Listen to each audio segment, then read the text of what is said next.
Tis I, Super Tendo Boy, and I'm finally back into my groove of making videos, particularly the Building an Adventure Map series here. Now, not initially I will start making more Adventure Maps videos, because I still have tons of stuff to fix that 1.8 broke that worked in the original version of my map, but I'm going to have to fix, and so there's going to be a lot of changes, and I might make a montage of me fixing them for another episode, but not this episode. This episode is going to be a little shorter because I have a really cool mechanic that I discovered, and I think you guys are really going to like it because no one else that I know of, at least on the internet, has discovered this trick, and it's super helpful for me. I've been using it a lot in my maps. So, here's an example. Say we have a refilling station here. When you walk up to this dirt, it gives you dirt. When you walk up to this stone sign, it gives you stone. When you walk up to this glass sign, it gives you glass. Now, that's all good and dandy, but what if this is like in a PvP map and you got like refilling stations for armor, and you want to put this all over your map? Now, what you could do is you could put the signs over somewhere else, but that still doesn't give you the items. What you're going to have to do is you're going to have to set up a command block attached to a really fast clock that would test for a player right there. And really fast clocks cause quite a bit of lag. So, what are you going to do? Because if you want to put these all over the map, that's going to be a lot of command blocks with a lot of clocks testing for players' locations just to give them an item. So what I've created here is, if I'm going to use this all over my map, then I can just take my dirt spawn egg here, place that right there, a squid appears, dies, and now when I walk up to this dirt sign, it gives me dirt. And I have a stone one and a glass one. I can just put the stone one right here and the glass one right here, and they both die. And as we can see, we got one that gives us glass and we got one that gives us stone. And this works anywhere in the world. We'll play a glass, a dirt, a stone, and a glass right here, and we get glass, we get stone, we get dirt. Now, as you can see, right now I'm placing dirt, and, air, and it is causing that to no longer happen. And when I put that on the squids, it's not summoning any entities, so there's no entities involved. It's not spawning any extra command blocks. All it's doing is setting a block. It's setting a block called block 36, or piston extension, now here in 1.8. I talk about this block in length in my Everything You Need to Know About Block 36 video. You can check that out. It was my last video.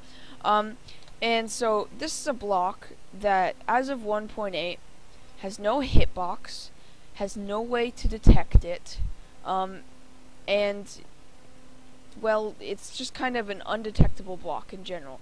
You can still break things through it, it's still right there, and then we can go ahead and we can set this block to air. And setting blocks near it is pretty much the only way to detect if it's there. Besides that, it just works like an air block. You can hit mobs through it. So what's the purpose of it? Well, what I'm using it here for is for, well, the instance of, like, say I want to copy and paste some sort of detection area, if you want to detect if a player is somewhere, but you don't want to have to set up more command blocks. So what I'm doing here is, at dirt, I am setting a block 36 block with an ID, with a data of 1. Because the another unique thing about this block is you can set its data value up to 13, and it still has no hitbox. It still functions the exact same way, but it has a different data ID. So what we can do is, if we come over to these minecarts, which is what's functioning all this, it's really quite simple. what we're doing is we're executing at all players. We're detecting to see if there's a piston extension with a data of 3, and then it's giving them glass. And then we're testing for a data value of 1, giving them dirt, data value of 2, giving them stone.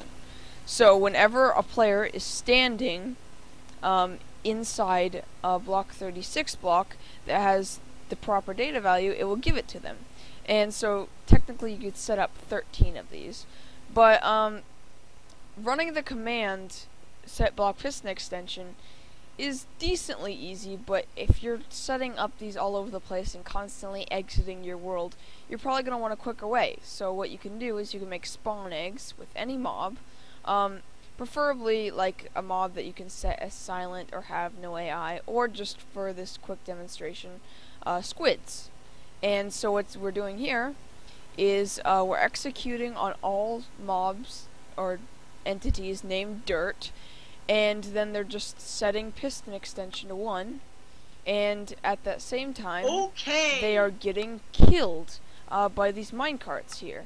And so as you can see, ones with stone have a data of 2, ones with a data of 3 or glass here, and so if we can just watch another demonstration of that here.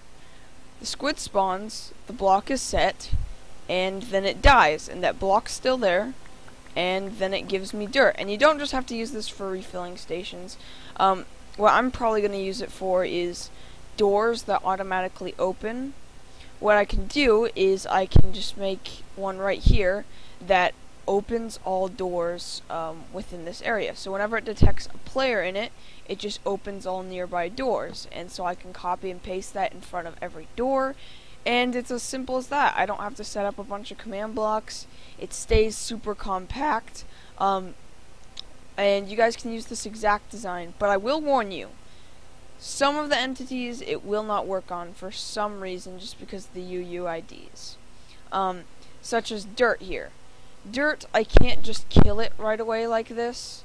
I actually have to test for it, and then I have to kill it, so I have to give it a little bit of delay. But you'll probably set it up a little differently from mine, so you probably shouldn't have that problem. So far as I've tested, this isn't really glitchy, but if you have to set it up very precisely. But once you've set it up, it's really easy to use, and I'm going to use it a ton. Especially like in towns for dialogue. If I want to test for when a player is standing in a certain area, and then a villager would say something to them, I can just go ahead and place those down near every villager, and then make them say stuff. So I think this is really useful. I'm going to use this in a ton of my maps. I already have, actually. But yeah, guys, if you don't quite understand it, you can check out my Everything You Need to Know About Block 36 video. I kind of talk about this a little more, but yeah, guys, I think that's about it for this video. Happy map making, and I'll see you in the next video. Thank you for watching!